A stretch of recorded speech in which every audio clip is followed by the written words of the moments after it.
Hi there, Geminis. Welcome to your weekly tarot reading. I have a few messages that I'm going to relay first before we go into the reading. And it came out when I was shuffling the cards, so I'm going to get that out first before I forget, okay? First off, the weird thing is, in the past, I've always mentioned, Geminis, you guys are constantly, you're constantly trying to find your true love, trying to find your calling. And it's this energy of the opposing twins inside you that makes it really difficult for you to feel 100% content, okay? However, I feel like the side that wants stability has taken over, possibly, the past 5 years, the past 10 years. Everything you did was very security oriented. And then the other twin that wants more spontaneity, that wants to kind of like devil may care, let loose, let your hair down, has felt neglected.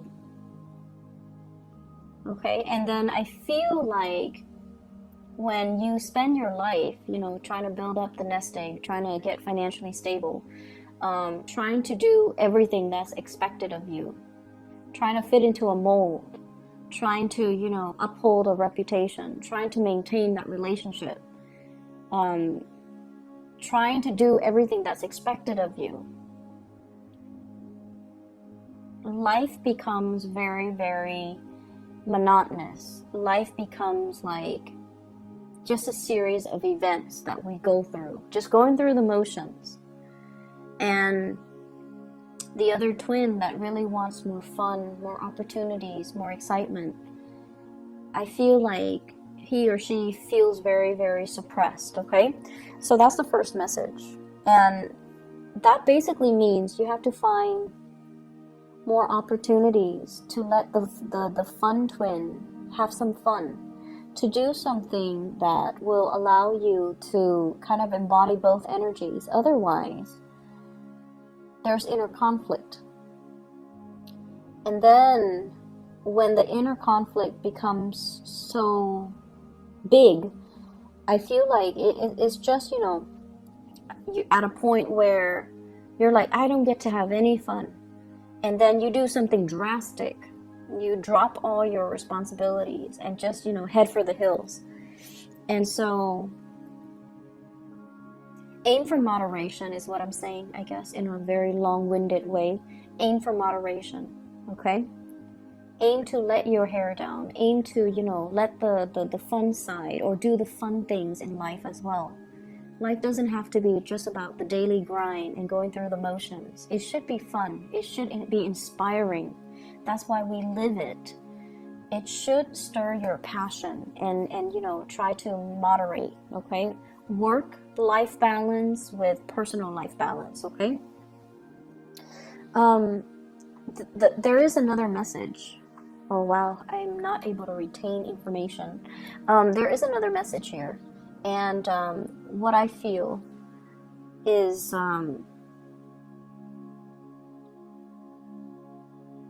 it deals with communication. And I feel like, it's coming back out. So let's say, communication, a lot of it is not just about the words that are being said. It's also the tone, the body language, and the demeanor, and the attitude, right, that goes with it. So everything is not just the message that's communicated. It's everything else that's surrounding it. So for example, if you're on, if you're texting somebody and you're asking them something, and it's somebody that you might not know really well, it's not somebody that, can read you like a book.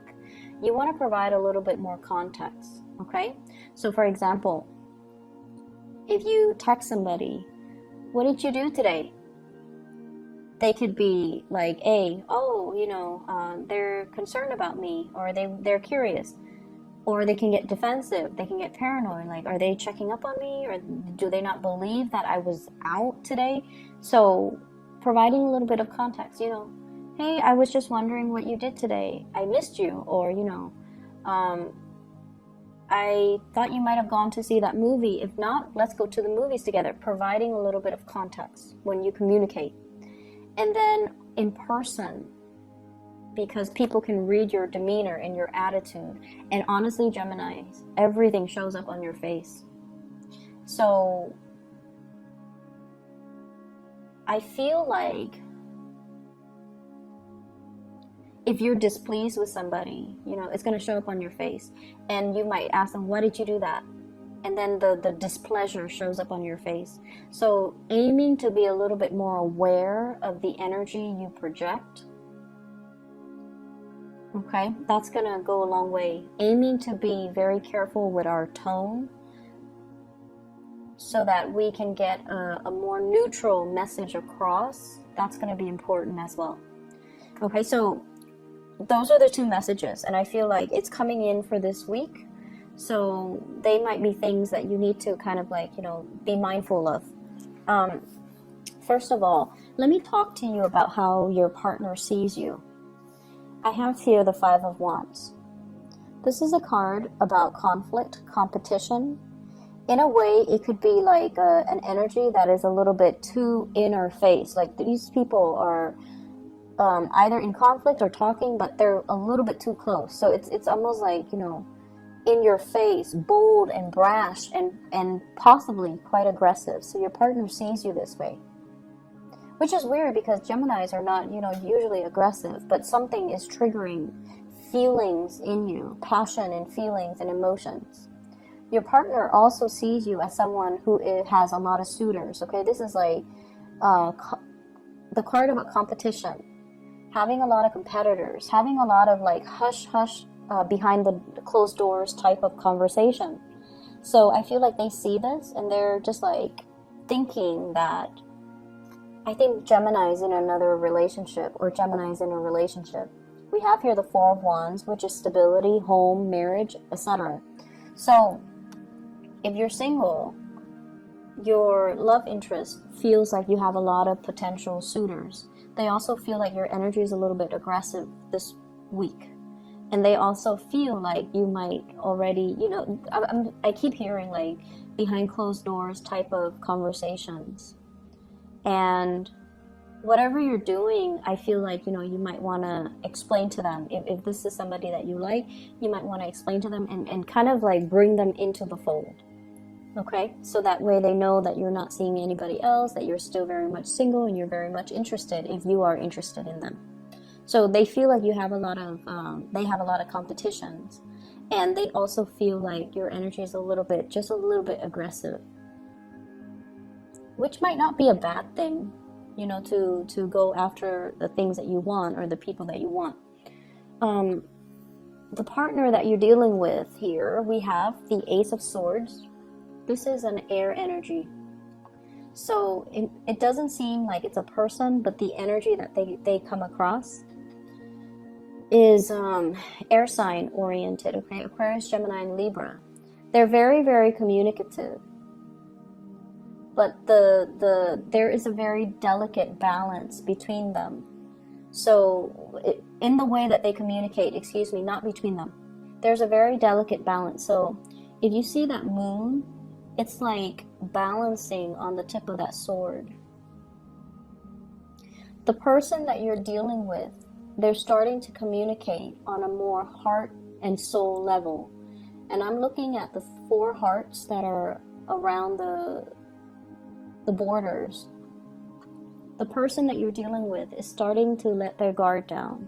They're starting to reach out to you. They're starting to reveal their emotions. They're starting to kind of like allow you to see their inner workings, allow you to feel what they feel, allowing you to kind of sense, what's going on, what they're dealing with, what's going through their mind, and they're allowing themselves to be more vulnerable around you, which is great. Because this seems to me like it's the beginning of somebody opening up, letting you know how they feel, letting you know that they have a lot of love for you, letting you know that they have a lot of emotions that they might not have known how to deal with in the past, but now they know how to deal with it. and they're going to communicate that to you. If you are dealing with an air sign, Aquarius, Gemini, and Libra, this is somebody who's very, very intuitive, okay? I'm hearing like emotions. I want to talk to you about my emotions. It's on the tip of my tongue and the tip of the sword. But there still has a hesitation on their end because, once again, they feel like you have a lot of suitors. You might be in a relationship.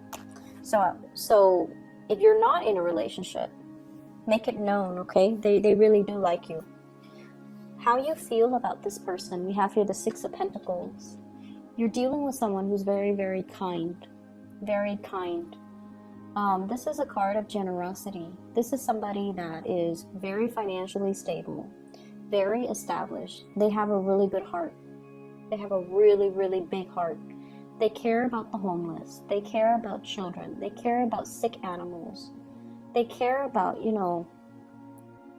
the state of the world. They care about pollution. They care about plastic affecting, the marine life.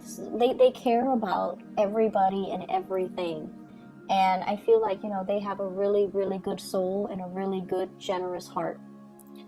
And they're not, like, the Pentacles suit indicate, practical application. So not only do they sit there and sob and talk about, all the sea turtles that are injured, they get out there and get their hands dirty and they do things to alleviate these social problems. So you're dealing with someone who's just, not all talk, but they walk the walk. So you have somebody that you really admire, I feel. You like their generosity. They're almost like too good to be true. And I feel like they don't just talk about things. They walk the walk and they get out there and they get their hands dirty and they get things done. And so this is a really good person here. So what's going to happen between the two of you? You're going to rush towards this person. Okay, this Chariot card is about moving straight ahead. It's about narrowing your options. We go from a Five of Wands, competitors, competition, to the Four of Wands, where you finally decide, like, this is who I'm going for. This is who I want to be with. This is who I want to build a life with. Never mind all of these other options. And I feel like you're going to be charging full speed ahead towards this person. They're really, really, they're just amazing. They're in a very amazing soul. And I feel like they really stir some deep, caring feelings towards you or within you. You know how when you meet someone who's really kind, who's just like genuinely very, very, like, just a good person and very kind, it makes you, like, that generosity is very contagious. It makes you want to do things to help them. It makes you want to do things to take care of them. It makes you want to, just like hold them in your arms and just cradle them. So I feel like this is the person that triggers these strange feelings that might not have been there, because all the people you've dealt with in your past, they were self-serving. This is the person who's very generous, and the generosity is very contagious. So I see you rushing forward, moving towards this person, which is great, because there's definitely communication and breakthroughs, and they're waiting for you. They're waiting for you. In other areas of your life, what I have here is I have a relationship. Some of you might be in a marriage situation and you're thinking about jumping ship, okay? Scanning the horizon, scoping out to see new territories. What else is out there? Because something has proven to be a very, very big burden. Okay, this relationship is very heavy, is burdensome here with the Ten of Wands. I've been hanging on to it because of what that's what's expected of me. Because of the security, because of the children, because I don't want to divide up my assets. I don't want to lose money. I don't want to rock the boat. But something in your life has proven to be a little bit burdensome. For some of you, this is work where more and more and more responsibilities are dumped upon you. And we have here the Four of Coins. You stay in it because of the financial stability. You stay in it. So once again, that other side of the twin, the one that that roughs it out, the one that sticks around, the one that is very dependable. You do it because it's expected of you. You do it because, you know, it's a gradual process, right? Like we get promoted and then we get more responsibilities. Then we get promoted and then we get responsibilities. So it gets to the point where you're starting to see it for what it is. And you're like, wait a minute. The responsibilities keep mounting. So yes, I'm getting paid more, but the responsibilities keep mounting. It's that, where is my quality of life? You know, is this the smart thing for me to keep doing? Keep getting promoted, but then keep losing out my free time. So I feel like you're reassessing some things. And I feel like it's in a work situation as well, where you're scanning the horizon. Somebody might be telling you, you know, about job opportunities. We have here the Ace of Swords, communication, about new opportunities that are available for you. So they're scanning the horizon. You're scanning the horizon. And this is internet-based type of research, okay, with the Hermit card. Looking around, looking for opportunities. And we have here the Tower.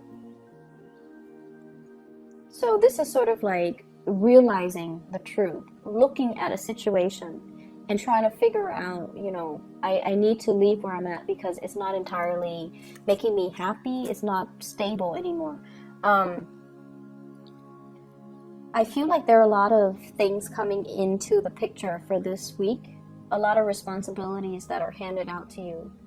And I also feel like you're very status quo oriented for this week. But I feel like towards the end of the week, there will be opportunities that you know you have to go for, and go for it, okay? I'm going to pull out another card here because the Tower did come out. So let me just see. What is this in relations to? Expansion. New opportunities. So I feel it's almost like, you know, sometimes we tell ourselves, where I'm at is okay. And these are just things that we tell ourselves to rationalize the reality of what we're dealing with, to make sense of it. It's not the ideal situation. And I feel like this might be the week where it's an awakening. You have new opportunities coming into the picture here with the world, and you have to grab them because it doesn't come around often, okay? So Geminis, I wish you guys the best. I hope the messages resonates, and I hope it is helpful for you as you navigate this energy, okay? Take care of yourself, and I'll talk to you guys soon. Bye-bye.